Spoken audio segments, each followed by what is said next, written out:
Hi, so I've got here the Whoop 5.0. Is it any good? How is it compared to the 4.0? This is only my initial results, so stay tuned for a full in-depth review in the near future. So let's unbox these things and find out.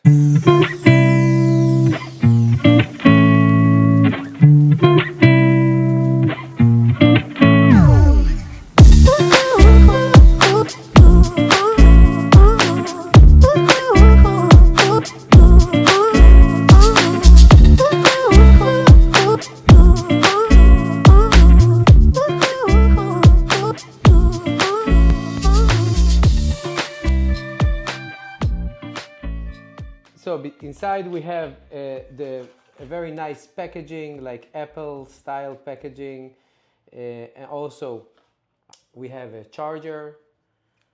Looks slightly different from the previous one, especially with these translucent edges. Also, we have a nice braided USB cable.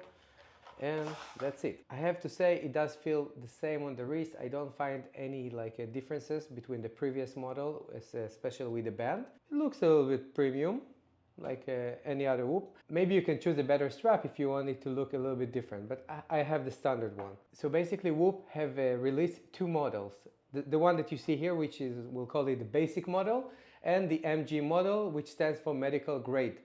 The medical grade model is supposed to test your ECG and also should monitor your blood pressure, but it comes with a cost that we'll see in a second. So if you want to join the membership, you have three tiers. You have the basic one, which wasn't offered before. This is the one tier and it costs $199 per year.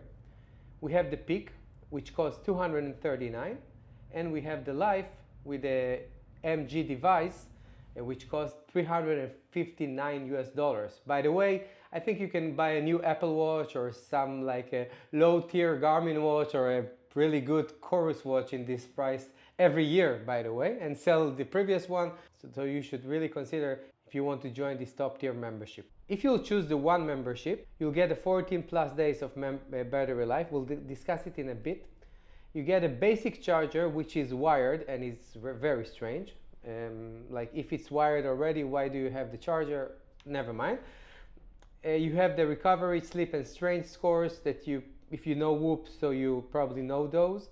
You get step and activity monitoring and haptic alarm. And for women, you have some hormonal insights and the VO2 max and heart rate zones. That's it. If you go up a tier, it's only $39 a year, so you should consider, if you're going for the $200, maybe you should just add to the peak one, which was the previous, let's say, the membership with few upgrades.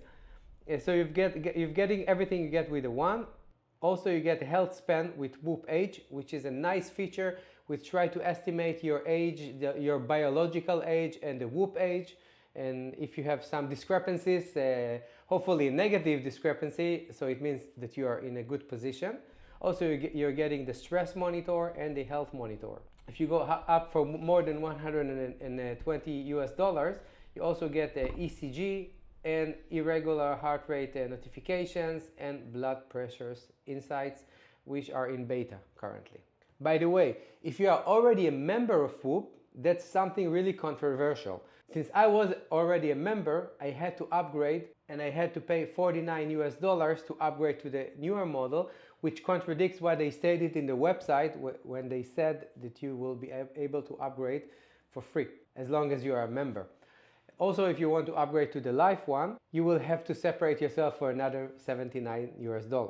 So there is a lot of controversy about this, and you should consider, if you want to pay the extra, you should consider if Whoop was honest with you. For me, it's a no-brainer. I have a YouTube channel and I want to get the latest technology, so I did pay the $49 US upgrade, and I got this one for you to review. So it is what it is. You should consider if you want to get this one. About the specs, so I don't see a huge difference between the two. Now you can see the W logo instead of Whoop. It's written on top of it. It's claimed to be 7% thinner.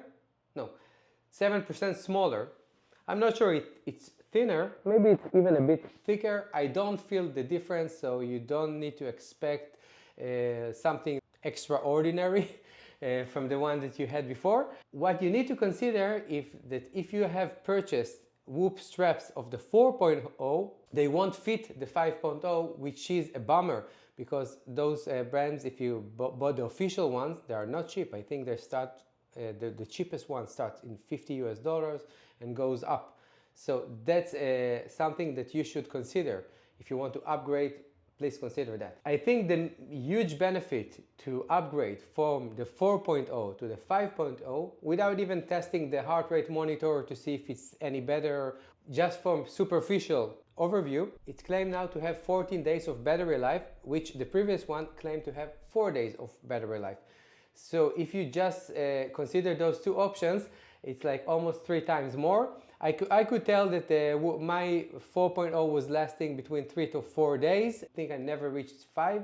Usually I also charge when it reached to 20%, so I never really got depleted for 0. So it might be accurate, the 5 days. So let's say 14 days is at least 12 days in a real world usage. So you can expect to charge it once in 2 weeks, which is great. I think just for that, it was, for me, I was willing to pay the $50 to upgrade, even though they stated something differently in their website. Okay, so that's all for today. Hopefully I gave you some insights, some info about the Whoop and about whether you should upgrade or not. Again, this one is not cheap. If you are a new member, so it's a no-brainer, just go for this one.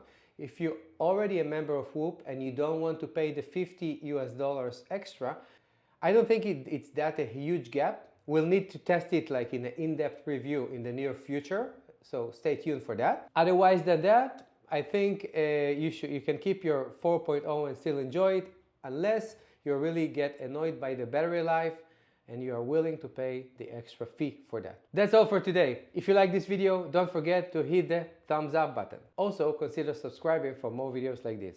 Thanks again for watching, and don't forget to train hard, and bye.